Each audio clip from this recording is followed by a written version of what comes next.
Jusqu'à 13h, Côte-Nord. Attitude. Côte-Nord. Côte-Nord. Attitude.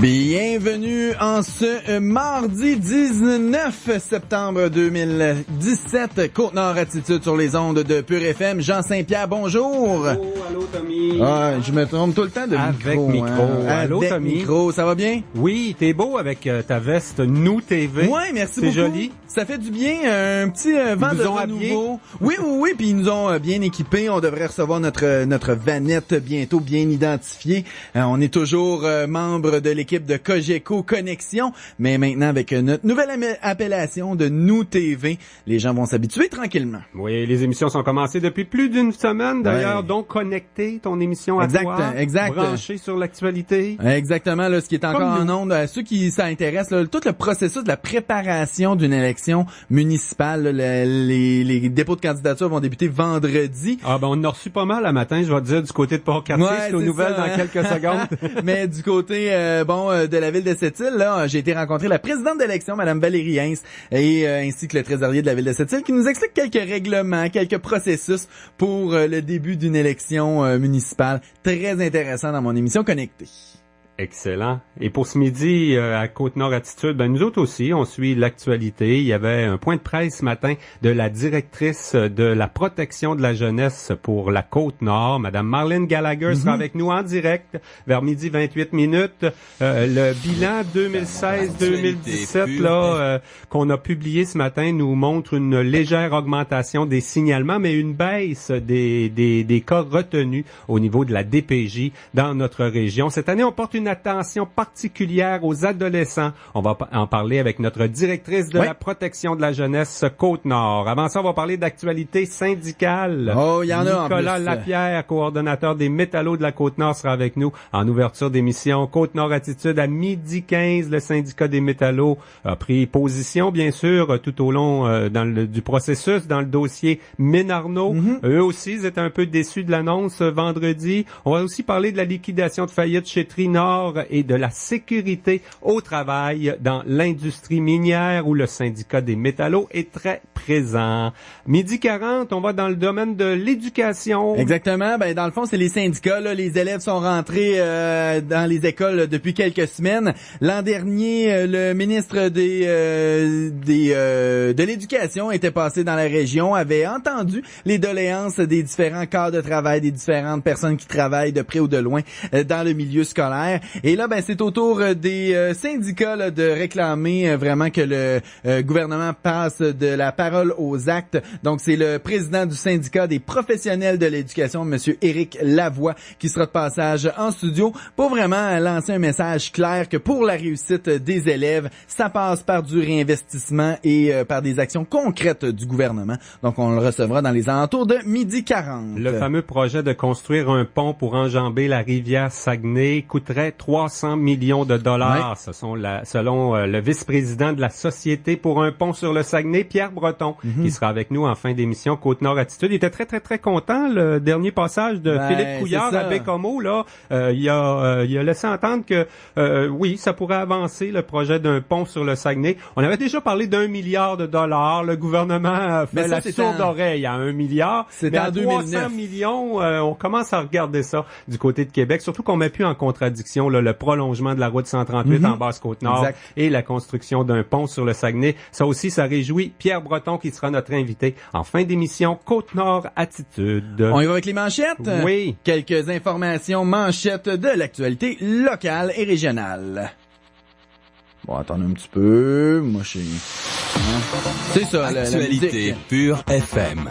Et voilà, je te laisse aller, Jean. Un accident est survenu vers 9h45 ce matin à l'intersection du boulevard L'Or et de la rue des Plaques-Bières, donc dans le secteur Ferland. 2 véhicules sont impliqués, dont un qui a fait plusieurs tonneaux, nous dit-on. Un des 2 conducteurs n'avait pas cédé le passage lors d'un virage près d'une zone de travaux, résume la Sûreté du Québec. Il semble que le conducteur du véhicule qui a fait des tonneaux était bien attaché, puisque on ne rapporte pas de blessures, que des blessures mineures. La réouverture de la route s'est faite vers 10h30. Les recherches se poursuivent avec un hélicoptère et des spécialistes en milieu forestier dans le secteur du lac des Épinettes à Franklin. La Sûreté du Québec recherche aussi Jean-François Gendron, 37 ans de Franklin. Il est porté disparu depuis samedi matin.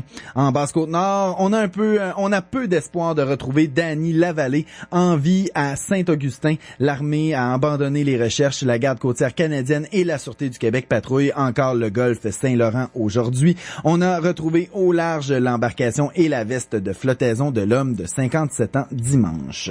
La mairesse de Port-Cartier se présente avec une équipe de candidats pour chaque poste de conseiller à l'élection municipale du 5 novembre. 3 conseillers sortants, Carole Chevary, Marie Corbet et Gilles Fournier, ainsi que 3 autres candidats, Daniel Camiré, Patricia Couette et Chantal Johnson, forment l'équipe politique de Violent-Deuil. La mairesse sortante se dit heureuse de compter sur une équipe motivée pour sa 2e campagne électorale et un éventuel deuxième mandat. La conseillère au poste numéro 5, Marie Corbet, précise que les valeurs de transparence, d'intégrité et d'écoute vont continuer de guider son travail en politique municipale. Bien connu à Port-Cartier, Daniel Camiré se présente au poste de conseiller au poste numéro 1. Il veut mettre à profit son expérience de gestionnaire dans le réseau de la santé pour contribuer à l'épanouissement de sa ville. Le conseiller Roger Chénard a annoncé la semaine dernière qu'il prenait sa retraite de la vie politique. Je pense que c'était le doyen là au conseil de Port-Cartier. Il a affirmé en réunion publique là qu'il prenait qu'il se retirait avec le sentiment du devoir accompli. Il va d'ailleurs continuer de s'impliquer sur quelques comités à la ville de Port-Cartier. Steve Chapado croit que les milieux économiques et politiques à cette île ont intérêt à se solidariser derrière les projets de développement. Le président de la Chambre de commerce intervient ici à titre personnel à la suite de l'échec de la négociation entre Investissement Québec et un partenaire opérateur pour Ménarneau. Steve Chapado comprend que ce sont d'abord les conditions de marché qui entraînent le report du projet Ménarneau. Toutefois, la division autour d'un projet économique n'aide en rien sa réalisation, selon lui. On va attendre un petit peu. On va... ça ici comme ça, et voilà. Ça met en lumière vraiment 2 choses. Notre déficience à travailler ensemble et aussi notre déficience à utiliser notre intelligence collective pour créer des projets de façon constructive. On a une atmosphère justement de méfiance entre les élus et le milieu socio-économique, puis je pense que tout ça, ça nuit à un bon climat d'affaires. Steve Chapado comprend les gens qui veulent des réponses sur les impacts environnementaux du projet minier. Il croit qu'Investissement Québec aurait dû être plus transparent. Monsieur Chapado quitte en octobre la présidence de la Chambre de commerce et le collectif Agir à venir. Le maire Régent Porlier est surpris d'entendre des leaders du milieu économique parler de manque de solidarité de la classe politique. Il rappelle que les élus ont été exclus par les fondateurs du collectif Sept-Îles Agir à venir, créé après la faillite de Trinor, pour rappeler l'urgence de lancer de nouveaux projets économiques. Régent Porlier est convaincu que le projet minier est reporté en raison des conditions du marché et pas parce que le maire a exprimé des inquiétudes légitimes sur l'impact sur la source d'eau potable de la ville et les risques de glissement de terrain à proximité de la route 138. La première chose que les gens d'affaires regardent lorsqu'il est question d'un projet, c'est la question financière. Moi, je vous rappellerai qu'il n'y a pas si longtemps, des gens lançaient un collectif pour l'emploi, Avenir Agir, et là, on disait, on veut le faire sans le milieu politique.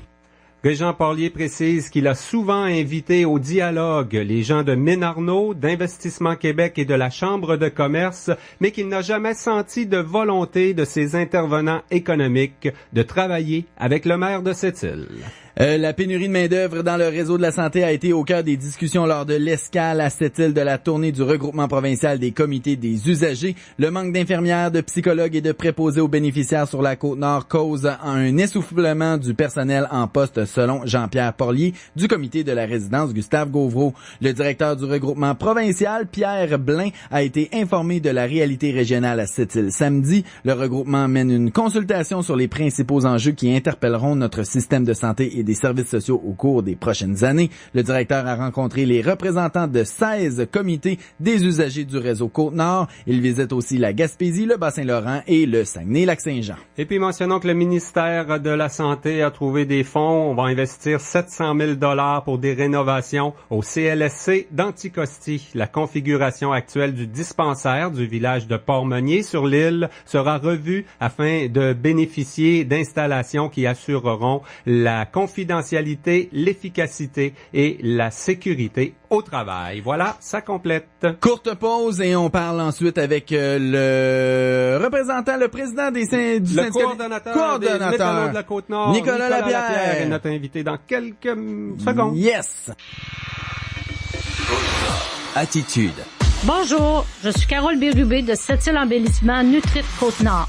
J'ai décidé de venir faire affaire avec la radio parce qu'on m'a abordé puis on m'a proposé un très beau concept que je trouve merveilleux. Je trouve que c'est très, très profitable pour notre compagnie. C'est très rapide et puis on entend souvent notre nom revenir.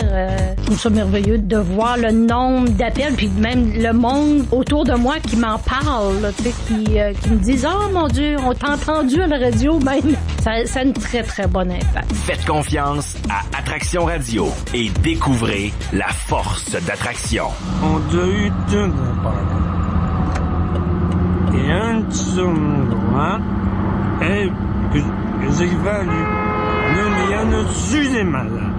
Ils donnent des permis à n'importe qui. Ah oui, on qu'est-ce qui se passe? On n'avance plus, là. 7,50, s'il vous plaît. Tiens, grand chef, garde toute le genre, j'en ai plein. L'Association des brasseurs vous le rappelle? Quand on prend un verre, on prend pas le volant. C'est tout. Jusqu'à 13h. Côte-Nord. Côte-Nord. Attitude. Jean Saint-Pierre, on parle avec de plusieurs sujets là. Les sujets syndicaux, ça touche à peu près tout. Et on va faire un petit tour de table avec un collaborateur assez régulier ici à Côte-Nord Attitude. Nicolas Lapierre est le coordonnateur du syndicat des métallos. Il y a aussi une rentrée dans le monde du travail en septembre. Hop, on vient de le perdre, quoi. Attends un petit peu, là. Continue de discuter, puis je vais essayer de le rejoindre.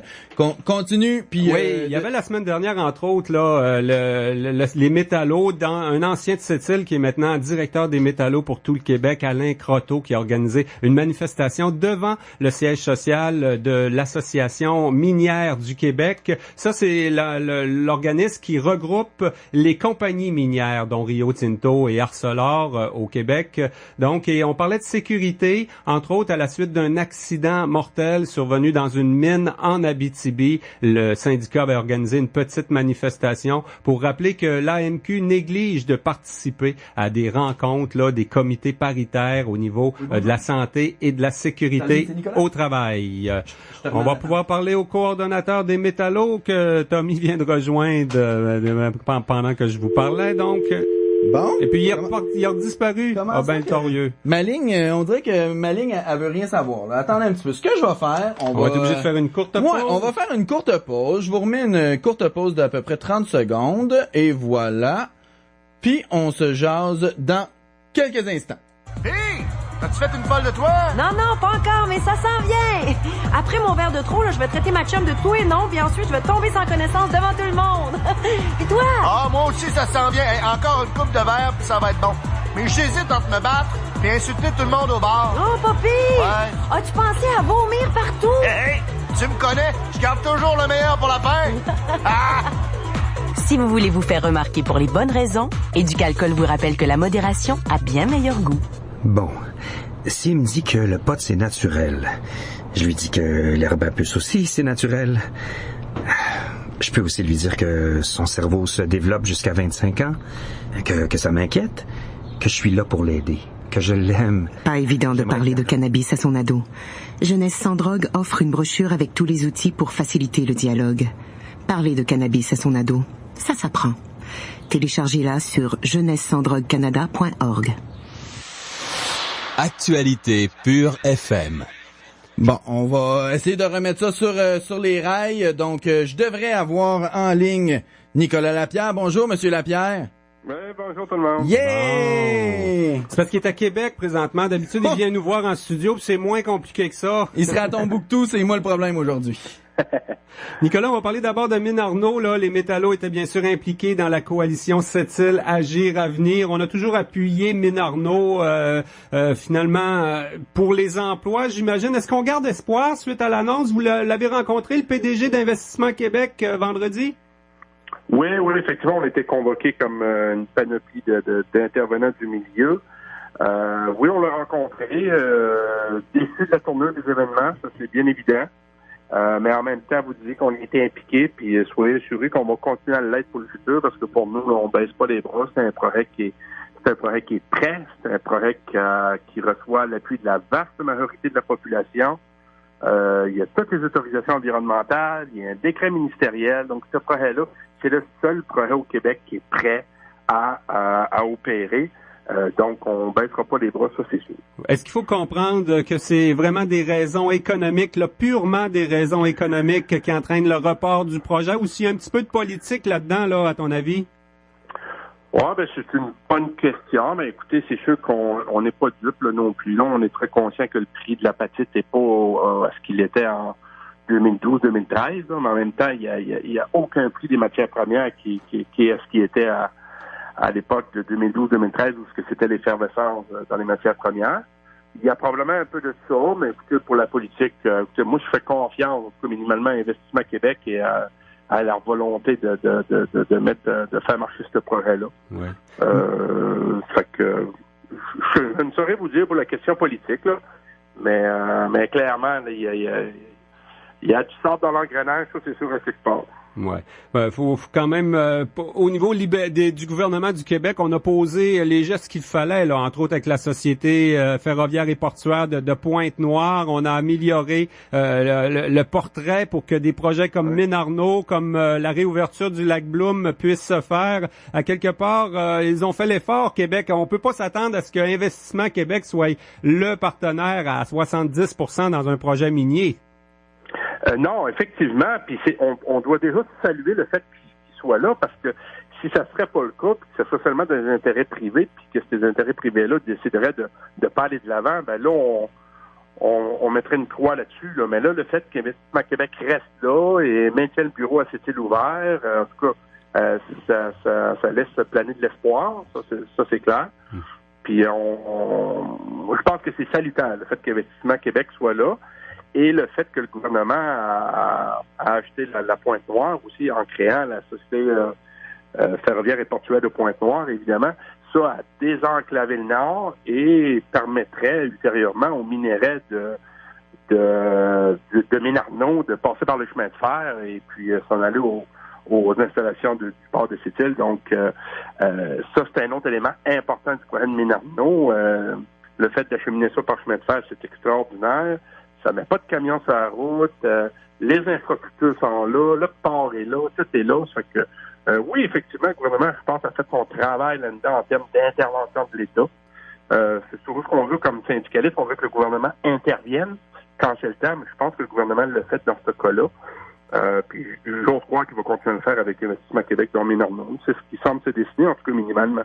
Ouais. Moi, j'ai vu des syndicats locaux, là, des métallos s'impliquer, entre autres à Havre-Saint-Pierre, dans des campagnes électorales municipales. Il y a quand même des bons débats, entre autres autour de Mine Arnaud à Sept-Îles. Il y a une équipe en place. Il y a des conflits avec la CSN du côté de Port-Cartier. Est-ce que vous avez le goût de faire de la politique municipale aux métallos? Non, clairement pas. On fait de la politique provinciale et fédérale quand la situation s'y prête. C'était le cas en 2015 avec l'élection de Mme Gill, évidemment. Mais c'est clair qu'en politique municipale, nous, on ne touchera pas à ça. On va laisser les deux candidats. Là. Je comprends qu'il y en a deux d'annoncer à date. Là. Je sais pas s'il y en aura d'autres, mais on va laisser les gens faire les débats puis à la population de décider. Là. On s'est rarement impliqué en termes de politique municipale. Là, mais, même pas inviter vos membres à voter, là. Oui, absolument.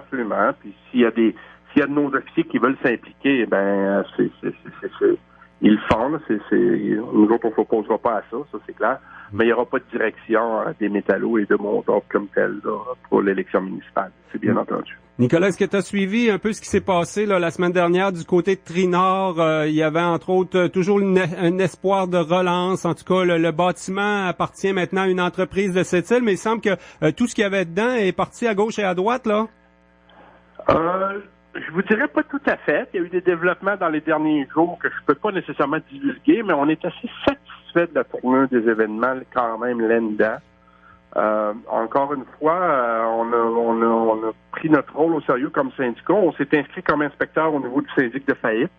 Et puis, on était en mesure de s'opposer quand c'était le cas. Puis, c'est ce qu'on a fait après la première ronde, si vous voulez, de soumission.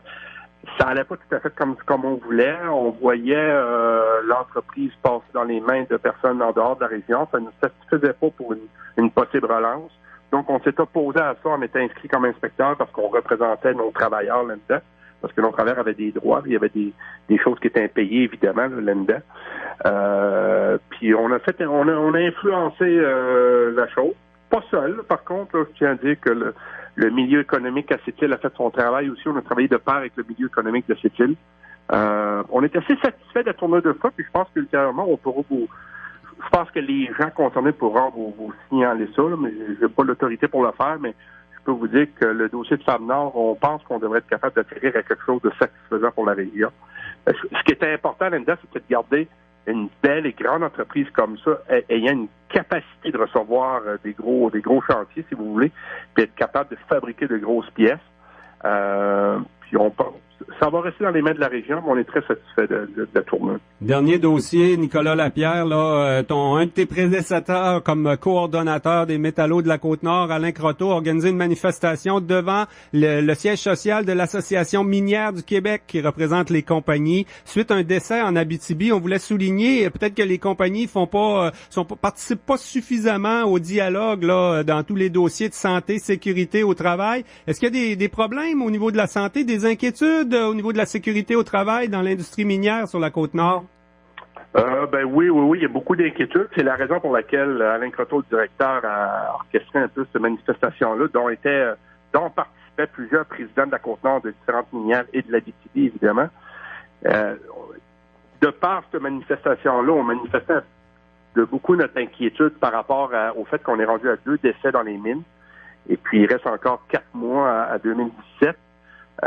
C'est déjà plus que les dernières années. Dans les 4-5 dernières années, on a seulement eu un décès par année. Je dis seulement, c'est un trop, là, je vous en conviendrai. Mais c'était pas plus qu'un. Là, on est rendu à 2. On est inquiète de ce qui se passe dans certaines minières. Puis tout ça jumelé au fait qu'on a ce qu'on appelle des sous-comités qui découlent de la réglementation. Puis ces sous-comités-là, c'est des comités paritaires à laquelle siège l'Association minière du Québec et les différentes centrales syndicales. Et puis, l'Association minière du Québec a décidé depuis un an de boycotter ces comités-là parce que il a entamé une bataille juridique sur un autre front, en tout cas qui serait trop long à expliquer, mais ils ont décidé qu'ils mettaient tous leurs œufs dans le même panier puis qu'ils ne participaient plus au comité paritaire. Ben ça, c'est dommage, mais c'est comme des discussions au niveau national, là, souvent, sur les valeurs, sur les façons de faire. Mais concrètement, là, des compagnies comme Arcelor ou Rio Tinto, il y a des comités paritaires, il y a un dialogue entre le syndicat et les gestionnaires. Là. Oui, ça n'empêche pas qu'il y a des comités de prévention en place localement. Mais ces sous-comités-là, au-delà des valeurs, ça va plus loin que ça. Ils travaillent à changer la réglementation lorsque c'est nécessaire. Je vous donne un exemple. En 2016, il y a beaucoup d'accidents parce qu'il y a des roches qui tombent. On en regarde la réglementation parce qu'il y a des roches qui tombent des falaises qui frappent les travailleurs. On en regarde si la réglementation est adaptée. Si elle ne l'est pas, on fait des changements législatifs à la réglementation. Donc, c'est des comités qui sont vivants, paritaires, puis depuis 10 ans, ils ont fait 200 modifications à la réglementation. Donc, c'est des comités qui sont utiles puis qui voient à moduler, à changer la réglementation dans cette économie pour prévenir les accidents. Évidemment, là, le fait que la MQ est plus là, on ne peut plus siéger, puis ça nous empêche d'évoluer dans le domaine minier en termes de santé et sécurité. Mais quand on dit évoluer, c'est vraiment au-dessus de la mêlée, si on change la réglementation. C'est sûr que localement, ça n'empêche pas les minières de faire de la prévention avec les différents comités paritaires et syndicales, mais quand on travaille pas en amont, on a un problème. Puis c'est ça qu'on commence à voir. On est rendu à deux accidents mortels. On a eu à la mine Westwood en Abitibi un autre accident, ce qu'on appelle un coup de terrain. 3 décès, pas 3 décès, mais 3 blessés graves.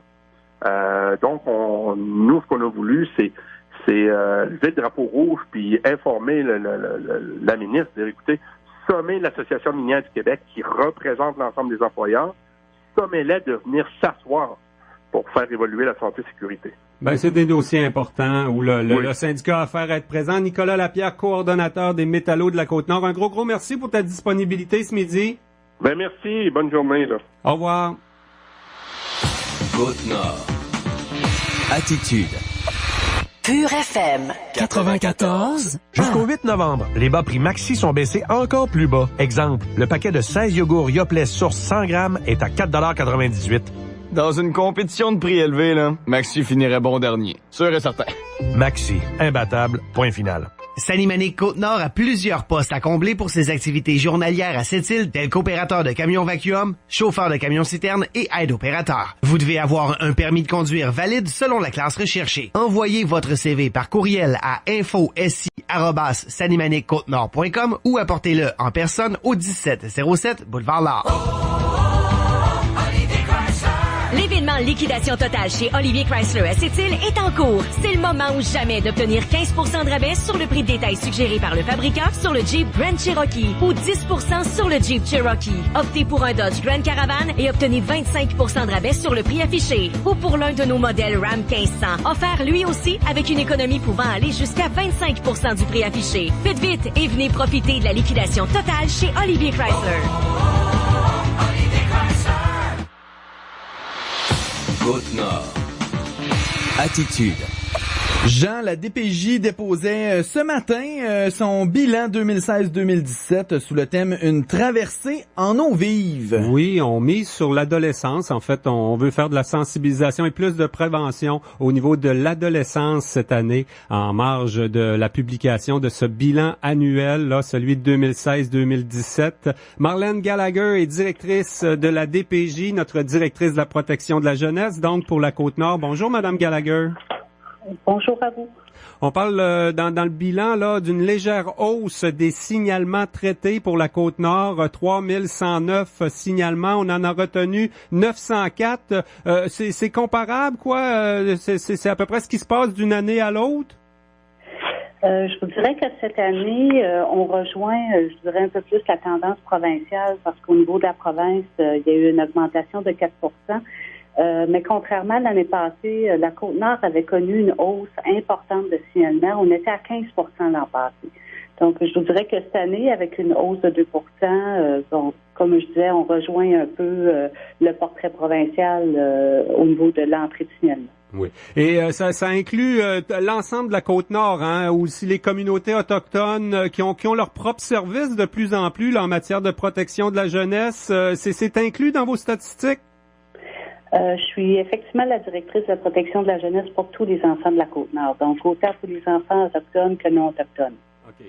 Et j'aimerais ça qu'on rappelle le fonctionnement, Madame Gallagher, là, un signalement, ça peut se faire 7 jours sur 7, 24 heures sur 24, là, ça vient généralement de la parenté, du milieu scolaire, des voisins. Quand on voit dans notre milieu un enfant qui est peut-être pas bien, là, qui a des difficultés, qui est peut-être dans son milieu familial, qui peut avoir des problèmes, c'est important de vous le signaler.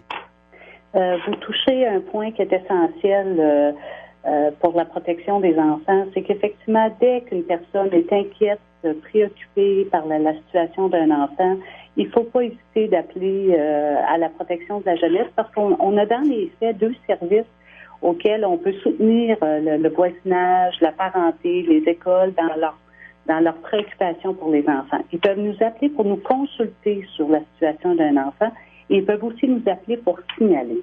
Et ça, dans l'appel téléphonique, c'est effectivement du 24 heures sur 24, 7 jours sur 7.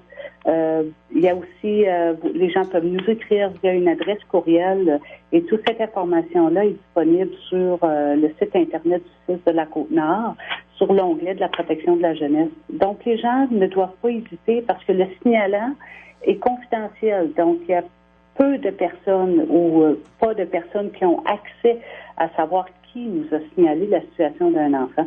Donc, c'est tout à fait confidentiel et c'est, comme vous disiez, 24 heures par jour, 7 jours sur 7.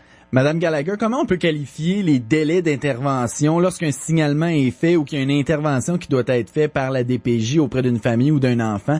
Ici, sur la Côte-Nord, là, quels sont peut-être un exemple de délai? Est-ce que ça y va par gravité, par situation, dépendamment de l'enquête?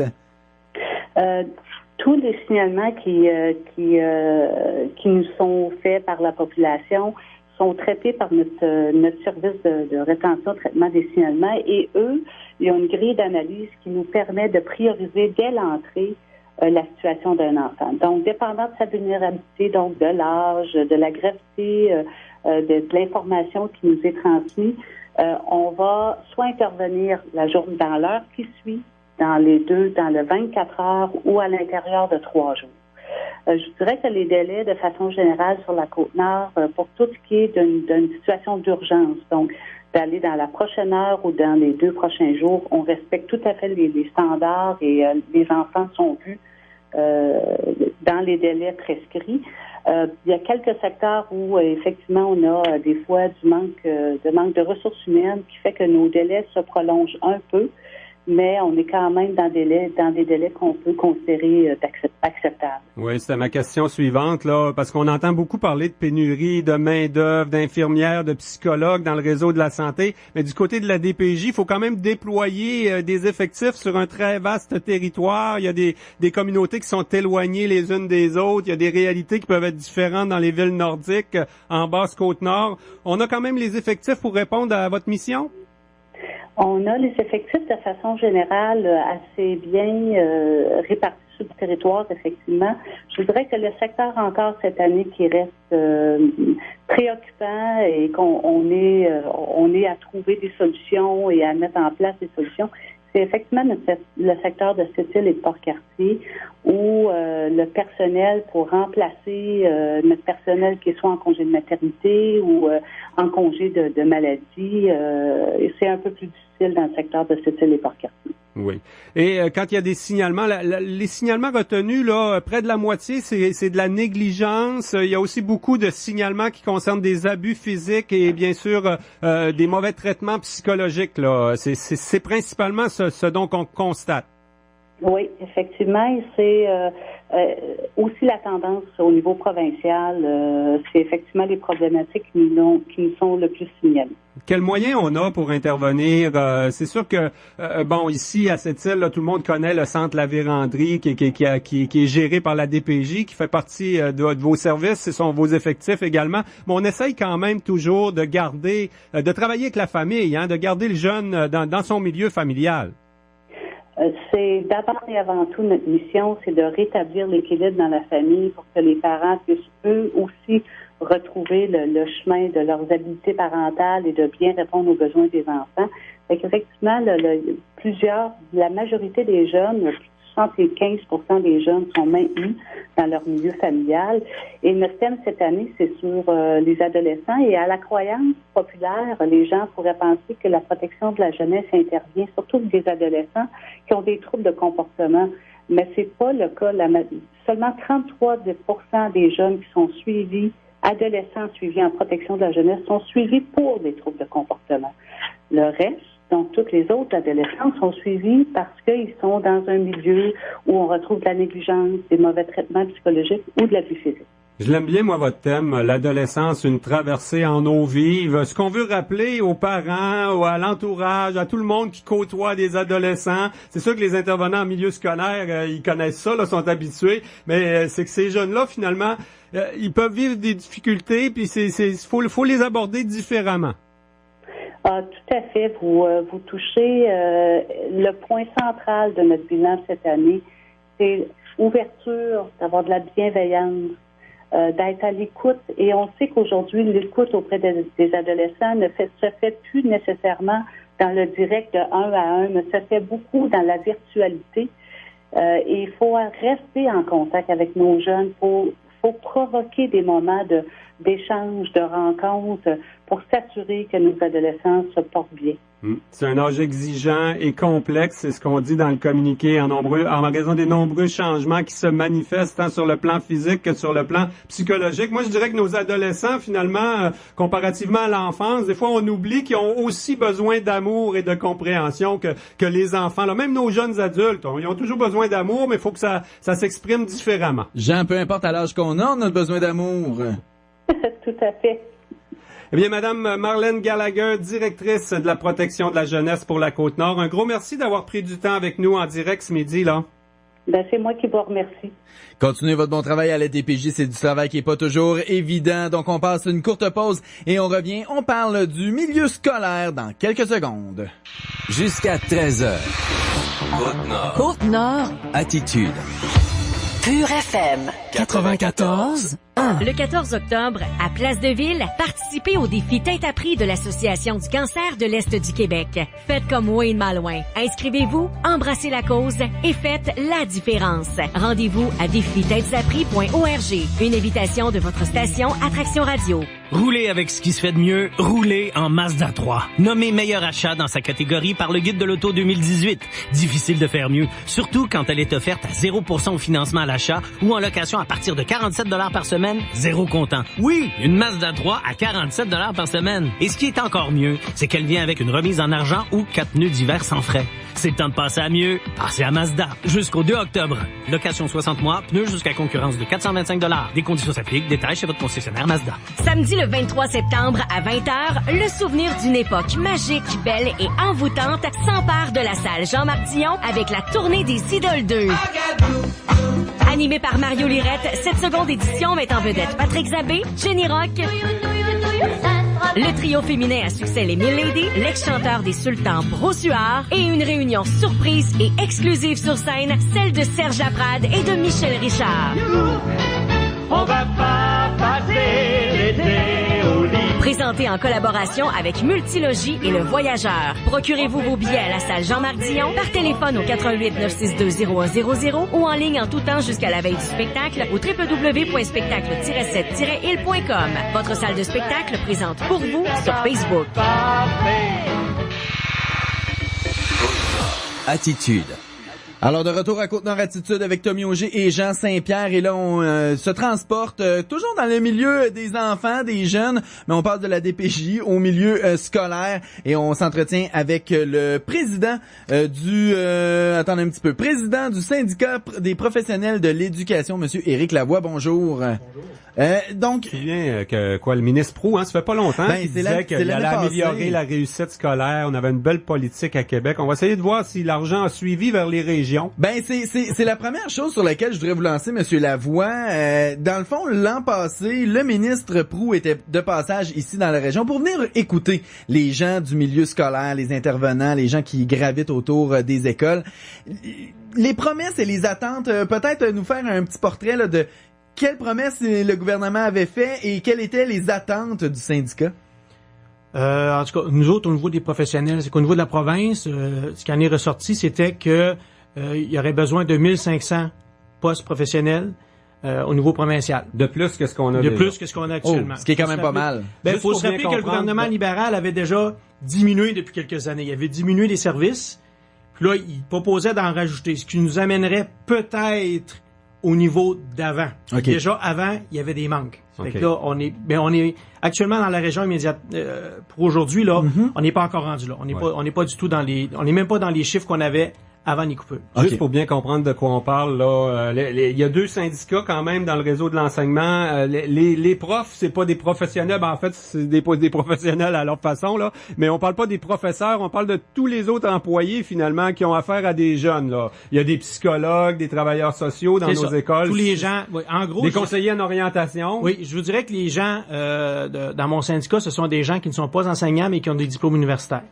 Des baccalauréats, des maîtrises, des doctorats. Donc, c'est pas les concierges, mais c'est vraiment les professionnels qui travaillent avec les jeunes, des orthopédagogues, par exemple, c'est ce genre de métier-là. Oui, il y a des orthopédagogues, ou à la commission scolaire, on en a moins, mais des orthophonistes, entre autres, conseillers d'orientation, les conseillers pédagogiques qui sont des enseignants de carrière, mais qui sont des leaders dans leur domaine, qui peuvent être engagés aussi. Mais à la commission scolaire du Vert, ça aussi, ça a diminué. Il n'y a plus grand service qui est... Ton syndicat regroupe 3 commissions scolaires. On parle de 5400 élèves à desservir avec une 60aine de professionnels? Répartis sur la côte entre, je dirais, Port-Cartier et Blanc-Sablon en passant par Fermont. Et bon, des professionnels, on nomme toutes les spécialités. C'est vraiment des gens qui travaillent avec des élèves qui ont des lacunes, qui ont peut-être certaines difficultés d'apprentissage.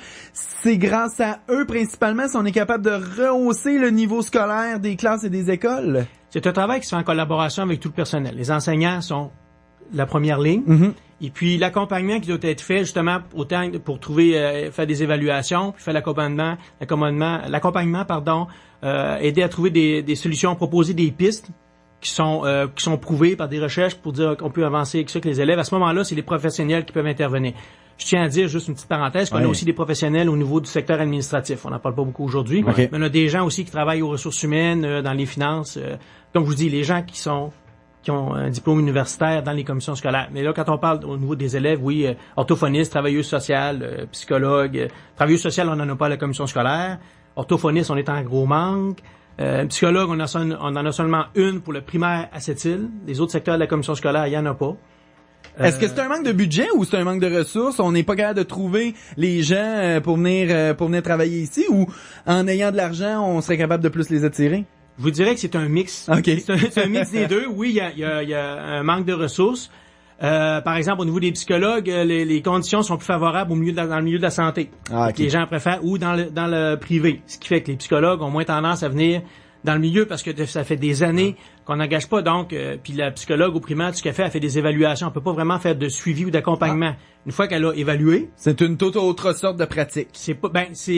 On n'est pas capable cette personne-là, elle a étudié pour pouvoir aussi travailler avec cette clientèle-là. Là, ce qu'elle peut faire, c'est passer des tests, puis évaluer, le besoin. On peut faire des suggestions diagnostiques, tout dépendant, ce qui sont les problématiques. On peut suggérer des pistes de solutions pour travailler, mais les psychologues peuvent pas faire beaucoup c'est plus difficile pour eux parce qu'il y a tellement de dossiers à travailler qu'ils peuvent pas faire un accompagnement efficace. On n'en voit pas, puis c'est plus le niveau monte, c'est-à-dire qu'on passe du primaire au secondaire aux adultes, mais les services diminuent drastiquement. C'est-à-dire qu'au primaire, on en a un peu, puis on a des listes d'attente. Au secondaire, c'est presque inexistant. Aux adultes, c'est inexistant. Okay. Mais là, il y a des ententes quand même. Il y a des employés du 6 Côte-Nord, par exemple, du centre de santé qui travaillent dans les écoles, non? Ouf, à part les infirmières, je vous dirais qu'on n'en a pas tant que ça. Non, un petit peu, peut-être un peu secondaire, mais il n'y a pas... Oui, mais c'est très... Quand ils vont venir, souvent, c'est pour des dossiers ponctuels. Okay. Ils sont pas comme là pour faire du suivi. l'hygiéniste dentaire qui va aller faire une campagne. C'est pas là pour faire du dents. suivi. C'est pas pour faire du suivi. Il n'y a pas d'accompagnement comme tel. Comme je vous dis, par exemple, aux adultes, la clientèle des adultes aujourd'hui n'est plus de celle qui avait 20 ou 30 ans. C'est-à-dire que c'est une clientèle qui lâche l'école, pas qui lâche l'école, mais qui peut pas suivre le curriculum régulier. Puis déjà, à 16 ans, 17 ans, ils rentrent aux adultes. Puis là, tout d'un coup, aux adultes, c'est comme si que le système ne prévoyait pas de service. C'est-à-dire qu'ils en ont plus de problème. Alors qu'ils en ont eu, parce que c'est pour ça qu'ils vont aux adultes. Puis là, aux adultes, c'est très, très, très, très petit, le service qui leur est offert. Puis souvent, il n'y a pas d'argent prévu pour ça. C'est des argents prévus pour le primaire, secondaire. Puis là, la commission scolaire voit ses répartitions. Mais au niveau des adultes, c'est des budgets, des enveloppes à part. Puis il n'y a pas vraiment de projets ou de personnes qui peuvent être engagées. Est-ce qu'on peut dire que si on veut améliorer la réussite éducative au Québec, ça passe un peu par vos membres? Parce que les enseignants, ils ont une tâche bien précise, ils ont un programme à livrer, puis c'est défini par un ratio. Il y a tant d'élèves, donc un prof pour tant d'élèves. La réussite, si on veut améliorer les choses dans nos écoles, ça passe par vous autres, finalement. On en fait partie prenante. C'est certain qu'on arrive avec des solutions qui sont souvent innovatrices, des solutions qui sont démontrées, parce que ces gens-là, comme je vous disais, par exemple, les conseillers pédagogiques, ce sont des leaders déjà dans leur domaine, fait qu'ils peuvent aider au niveau de la gestion au groupe. Puis vous avez comme des orthophonistes ou des psychologues qui sont plus au niveau de gestion plus individuelle, les psychoéducatrices aussi. Fait que là, c'est comme un amalgame de tout ça qui nous permet de bien travailler puis de sauver les élèves.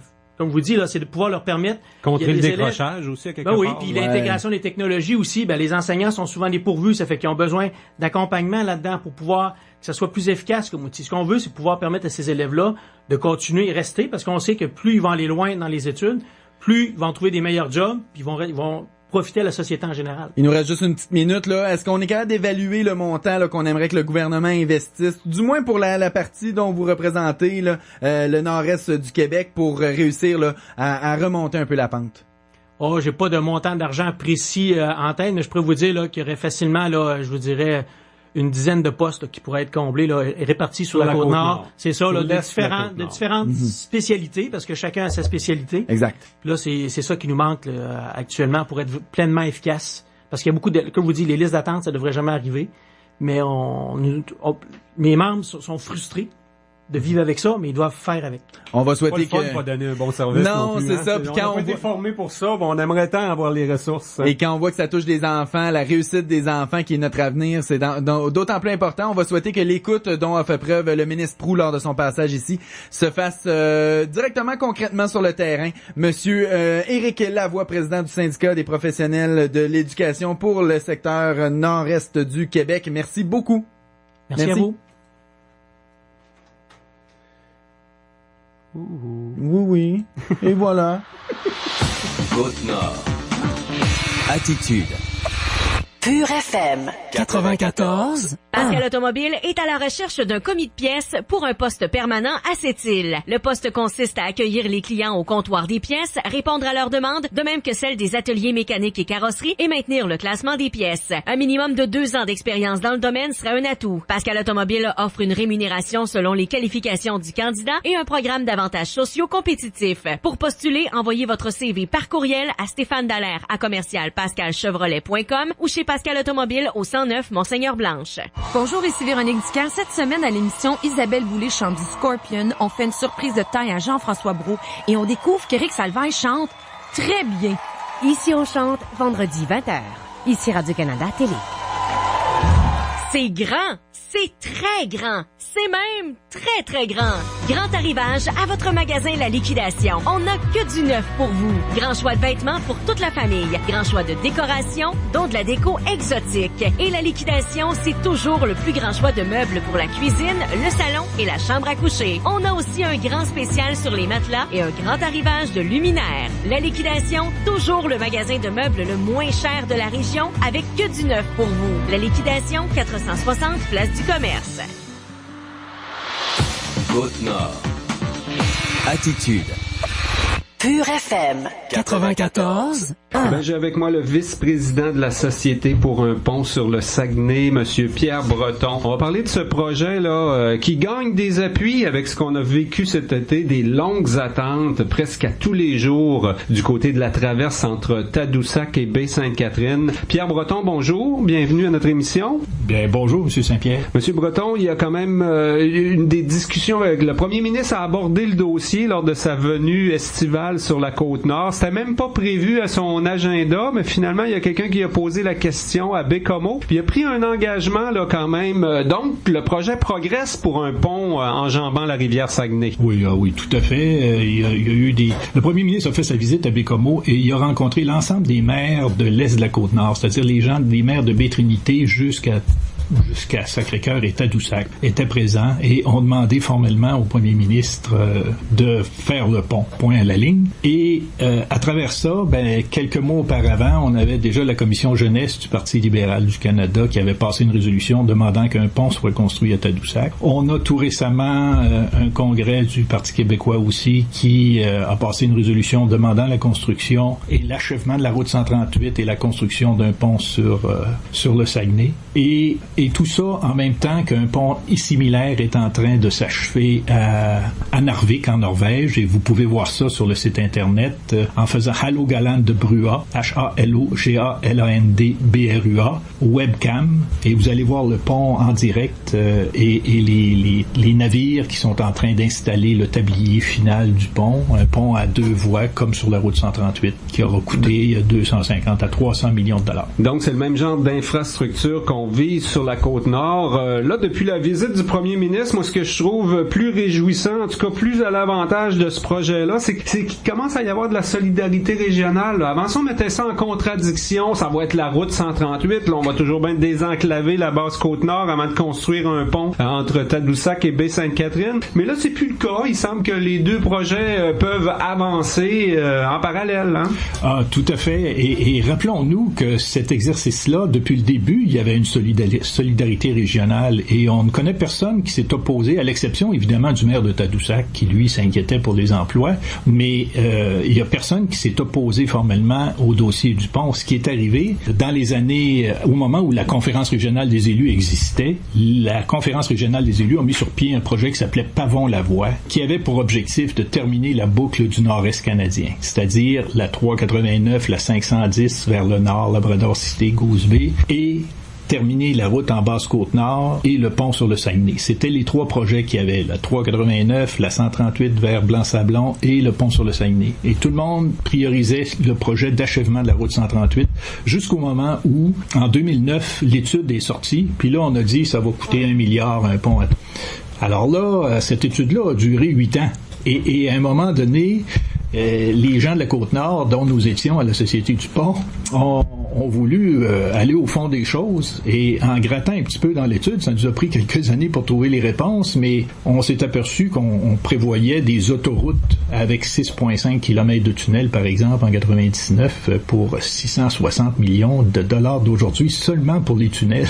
Tu sais, une autoroute, qu'est-ce que ça fait là? Il y a personne qui avait demandé une autoroute. Et donc, et en 2009, dans l'étude de 2009, il y avait pour 430 millions de viaducs autoroutiers. Ça, c'est des viaducs à 4 voies qui passent par-dessus les montagnes. Il y avait 4 viaducs qui avoisinaient 1 kilomètre. Il y en avait même un d'1,4 km de long. Alors, c'était complètement fou. Lorsqu'on a fait connaître ces réalités-là, là, les gens ont dit, oh, une minute, on va regarder qu'est-ce qui se passe ailleurs. Et on a été rencontrer à Vancouver les ingénieurs qui ont conçu ces ponts en Norvège qui sont identiques ou semblables à ce qu'il faut ici. Et on a constaté qu'un pont coûtait autour de 300 millions de dollars et non pas autour d'1 milliard. Donc 300-400 millions, on s'en sortirait là pour réaliser un pont. C'est ce qu'on fait en Norvège, c'est vraiment le genre de projet qu'on veut ici. Il reste à le faire accepter quoi par les gens du ministère, ce projet-là?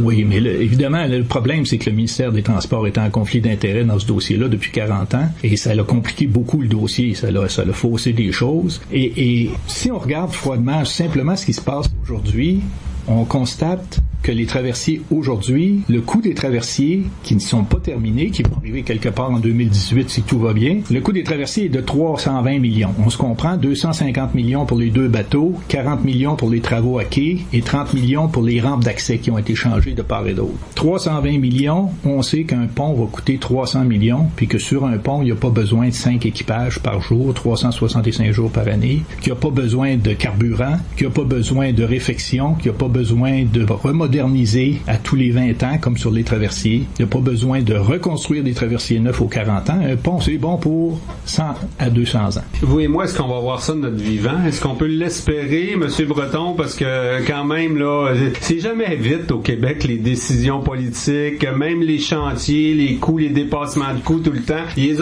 sont commandés, les 2 traversiers neufs, là, on les attend. Donc, j'imagine que le gouvernement du Québec va vouloir les opérer quelques années. Il sera pas pressé de construire un pont sur le Saguenay, non? C'est pressant de construire un pont sur le Saguenay si on veut développer l'économie, diversifier l'économie de la Côte-Nord, développer le tourisme, puis être prêt à accueillir les gens qui vont arriver par la route 138 quand elle va être terminée. C'est urgent, mais les bateaux sont des bateaux polyvalents qui peuvent être transférés à n'importe laquelle traverse en tout temps. 1. 2. Le pont, c'est 2 ans pour faire les plans, préparer et finaliser les plans, et 4 ans pour le construire. Alors, c'est 6 ans. Mettez encore 2 ans de tergiversation peut-être pour prendre la décision, ça fait 8 ans. Pendant ces 8 années-là, les bateaux vont devoir être utilisés malgré tout.